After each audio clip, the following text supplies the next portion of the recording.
Hey, this is gwot.rocks, God, the World, and Other Things. I'm Kenny Price, your host. Our mission, advancing equilibrium in the midst of an agitated world.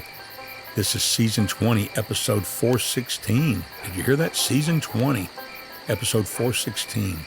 Title, Public and Private Temptations. Subtitle, Two Sides of the Same Coin. Public temptations, like the one in Revelation chapter 3, verse 10, in the letter to the church in Philadelphia, it says, "Because you have kept my command to endure, I will also keep you from the hour of testing that is going to come on the whole world to test those who live on the earth." This type of testing often combines persecution and deception to challenge a generation of careless believers. In such cases, they carry weight in God's eyes, serving as divine retribution for neglecting the gospel and for false professing. They will achieve their providential purpose as commissioned by Him. Just as God permitted Satan to deceive Ahab, He allows temptations to fulfill their intended consequences. When the Christian community drifts into folly and false worship due to neglecting the truth, it's said in 2 Thessalonians chapter 2, verse 11, that God sent them strong delusion, that they should believe a lie. Temptations backed by God's judicial authority will prevail. Let me read that again. Temptations backed by God's judicial authority will prevail. The spiritually apathetic and worldly mindset that has infected many believers today, that if ordained by God to expose hypocrisy and awaken complacent saints, it will certainly achieve its purpose.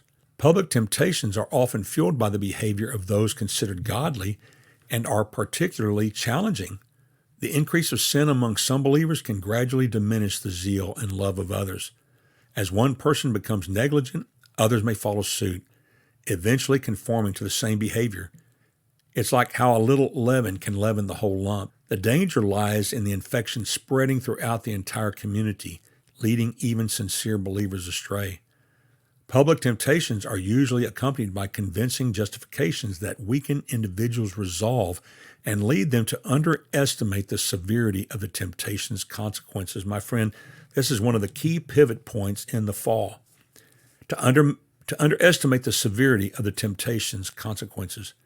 These temptations, prevalent in our society, have brought down many believers from their spiritual heights and eroded their commitment to God and His people.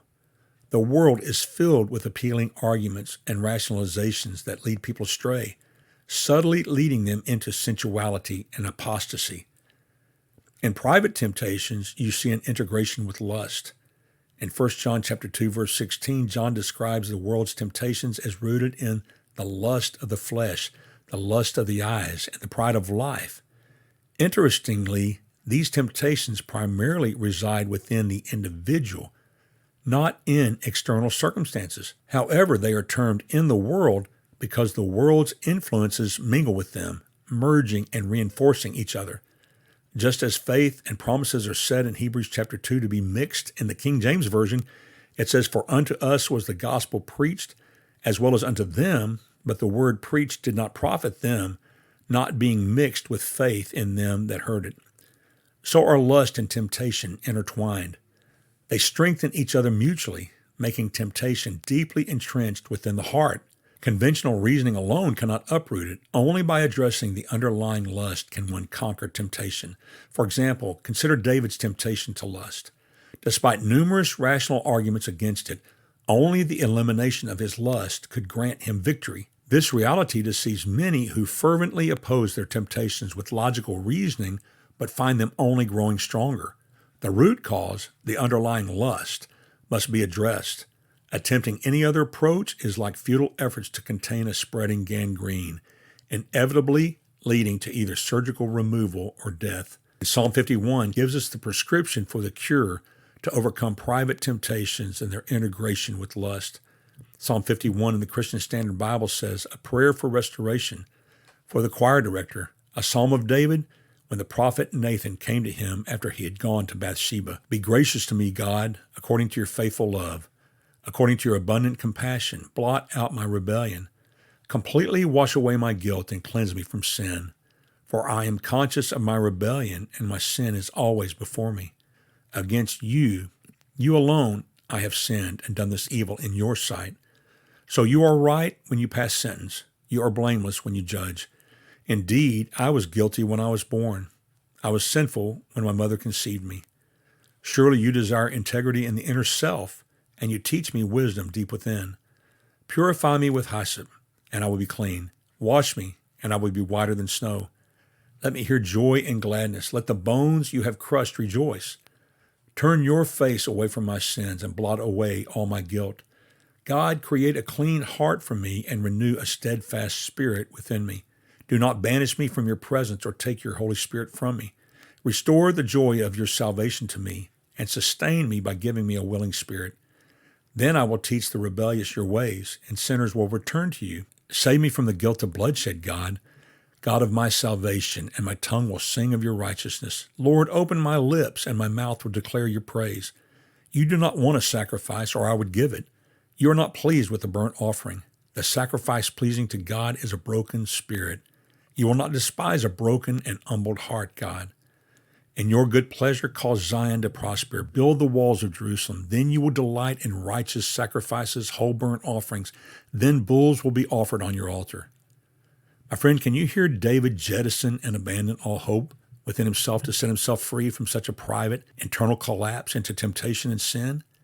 He confessed his rebellion, sin, evil, guilt, sinfulness, guilt of bloodshed, broken spirit, and humbled heart. Whatever part of the soul harbors the lust connected to the temptation, it draws the entire soul after it through various means, heading off any opposition. It's like a giant vacuum cleaner.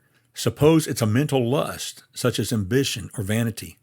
The intellect employs a multitude of strategies to restrain the emotions from clinging to God, presenting enticing alternatives. It not only hinders rational arguments, but also ensnares the entire soul through other avenues. It promises the soul a share in its desired outcome, much like Judas's ill-gotten money was to be shared among all his desires. Alternatively, if the lust initially grips the emotions, it can sway the intellect, enticing it to acquiescence and supplying it with arguments and hope. In summary, every temptation, when in its element, draws support from various public and private sources, including both good and evil considerations. Its strength is undeniable. The ultimate outcome of temptation is to dishonor God and ruin your soul.